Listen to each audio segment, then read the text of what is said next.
হামিদা পাৰবিনৰ দুজনী ফুলকুমলীয়া ছোৱালীক যাতে বিপদত নপৰে সদ্যহতে আমি এককালীনভাৱে আমাৰ দলৰ কেন্দ্ৰীয়ৰ পৰা ৰাজ্যৰ সকলোৱে মিলি টকা 25 লাখ আমি পৰিয়ালটোলৈ আগবঢ়াইছোঁ বৰঙণি হিচাপে।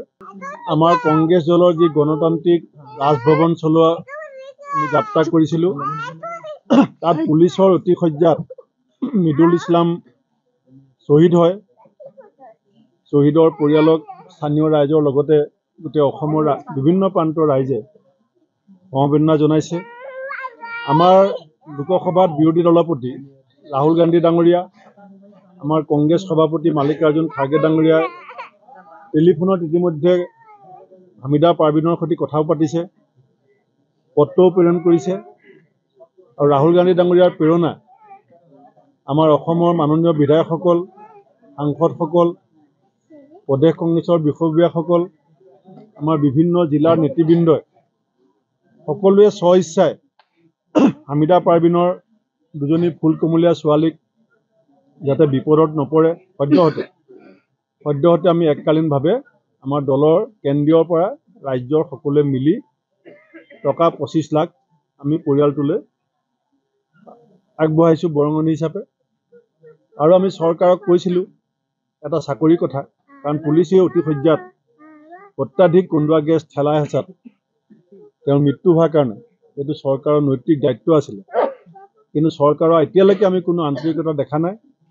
সেইকাৰণে আমি কংগ্ৰেছ দলে সিদ্ধান্ত লৈছোঁ যে হয় 25 চনত চৰকাৰে সহায় কৰিব চাকৰি দি, নহয় 26 চনৰ কোনোবা এটা দিনত আমি এনেকৈ আহি পেলাই তেওঁক যে নিযুক্তি পত্ৰ দিম, সেই কথা আজি আমি কৈ থৈ গৈছোঁ।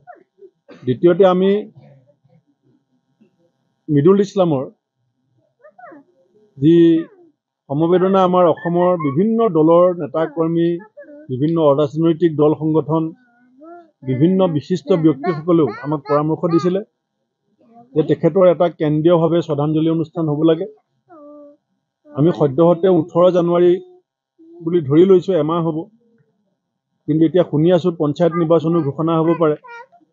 যদি নিৰ্বাচনটো মাজত পৰে তেতিয়াহ'লে দিনটো অগা পিছা কৰি হ'লেও আমি গুৱাহাটীত কেন্দ্ৰীয়ভাৱে আমি এটা শ্ৰদ্ধাঞ্জলি অনুষ্ঠান শ্বহীদগৰাকীৰ প্ৰতি সন্মান জনাই আৰু পৰিয়ালটোক, তেওঁৰ মাতৃক, তেওঁৰ পত্নী আৰু সন্তানক যাতে সকলো ৰাইজে ওচৰত আহি লগ ধৰি সমবেদনা জনাব পাৰে, তাৰ কাৰণে এটা শ্ৰদ্ধাঞ্জলি অনুষ্ঠান আমি আয়োজন কৰাৰ সিদ্ধান্ত কৰিছোঁ।